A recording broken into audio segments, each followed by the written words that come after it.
Aku, Sigit Rajaderata, putra Desa Sukaraja, Kecamatan Karangjaya, Kabupaten Musirawas Utara, Provinsi Sumatera Selatan. Ganja sebagai tanaman kontroversial. Ganja pernah menjadi bagian dari kebudayaan masyarakat Indonesia di Nusantara. Ganja, masa depan tanaman medis Indonesia. Menurut Bapak Inang Winarso, Direktur Eksekutif Yayasan Sativa Nusantara, budaya menggunakan ganja sudah ditemukan pada abad-abad lampau di Pulau Jawa. Salah satu buktinya adalah motif relief daun ganja pada Candi Kendali Sodo di Mojokerto. Menurutnya, itu bukti bahwa ganja pernah digunakan dalam tradisi ritual Hindu. Masih menurut Anang Winarso, pelarangan ganja berkaitan dengan motif ekonomi. Serat ganja dapat dimanfaatkan sebagai bahan pakaian, mengancam industri serat sintetik plastik yang sedang berkembang di Amerika. Oleh sebab itu, para pengusaha serat sintetik dan para pengusaha mendorong politisi Amerika untuk mengupayakan pelarangan ganja. Sedangkan pada daerah Aceh, bukti awal keberadaan ganja di Aceh pada kitab kuno yang bernama Takjul Mol. Dalam kitab ini menyebutkan bahwa ganja digunakan untuk pengobatan kecil manis dan diabetes. Akar ganja direbus dan airnya diminum untuk sebagai obat. Pada masa kolonial Belanda, banyak terdapat iklan-iklan di koran memberitakan bahwa ganja sebagai obat asma, batuk, penyakit tenggorokan, sulit tidur, dan sulit bernapas. Pelarangan ganja berawal dari ratifikasi Konvensi Tunggal Narkotika PBB 1961 pada masa Orde Baru. Di tahun 2017 ada kasus menarik. Fidelis Ari Sudiwarto, pria yang menanam ganja untuk penyembuhan istrinya yang terkena penyakit kanker, divonis 8 bulan penjara dan didenda 1 miliar oleh Pengadilan Negeri Sangau. BNN berpendapat bahwa ganja sama sekali tidak bermanfaat. Kepala BNN, Heru Wirnarto, menyatakan bahwa zat yang dikandung oleh ganja dapat mengurangi oksigen di dalam otak hingga membuat orang menjadi bodoh. Pernyataan Kepala BNN bertentangan dengan beberapa negara yang melegalkan ganja untuk kepentingan medis.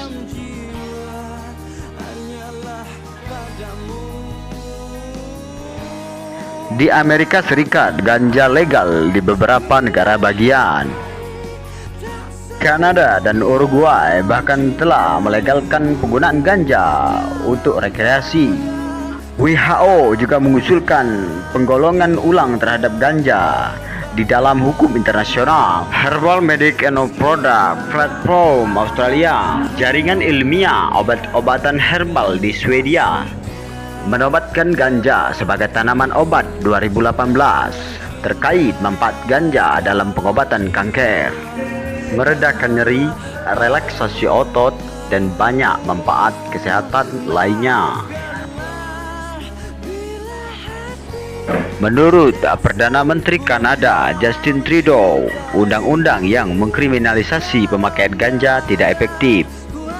Oleh karena itu, ia membentuk regulasi terkait ganja agar pengguna ganja tidak jatuh kepada anak di bawah umur dan tidak menjadi sumber penghasilan bagi penjahat. Legalisasi ganja yang sudah berlaku di beberapa negara bagian di Amerika Serikat berdampak positif terhadap perekonomian. Salah satunya di kota Pueblo di Colorado. Kota ini awalnya bergantung pada industri besi. Ya, sebelum industri ini mengalami kejatuhan.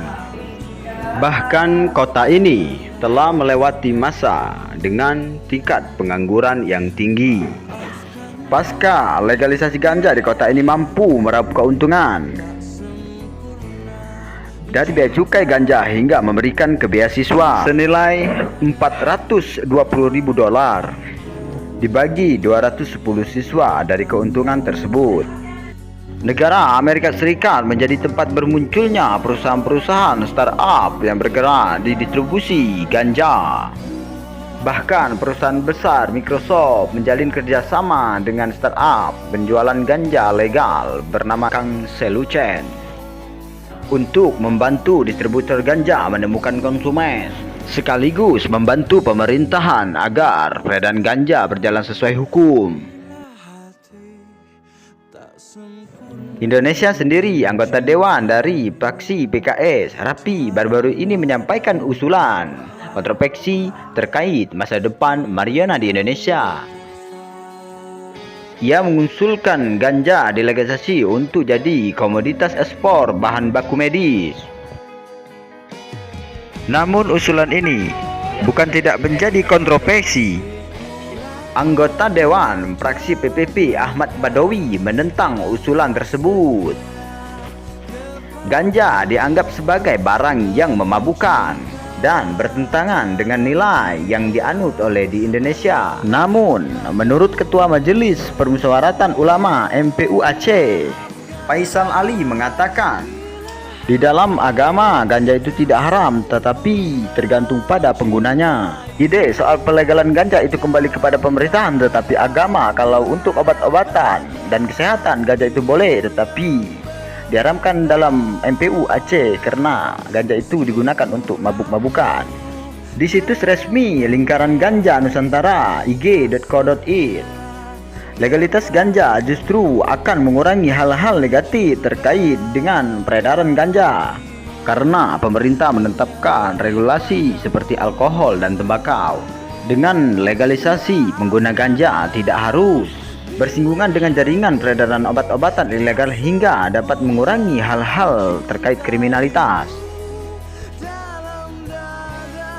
Jika pengguna ganja dilegalkan dengan disertai regulasi dari pemerintah, bukan tidak mungkin pemerintah menarik pajak dari penjualan ganja dan disalurkan untuk fasilitas pendidikan dan kesehatan.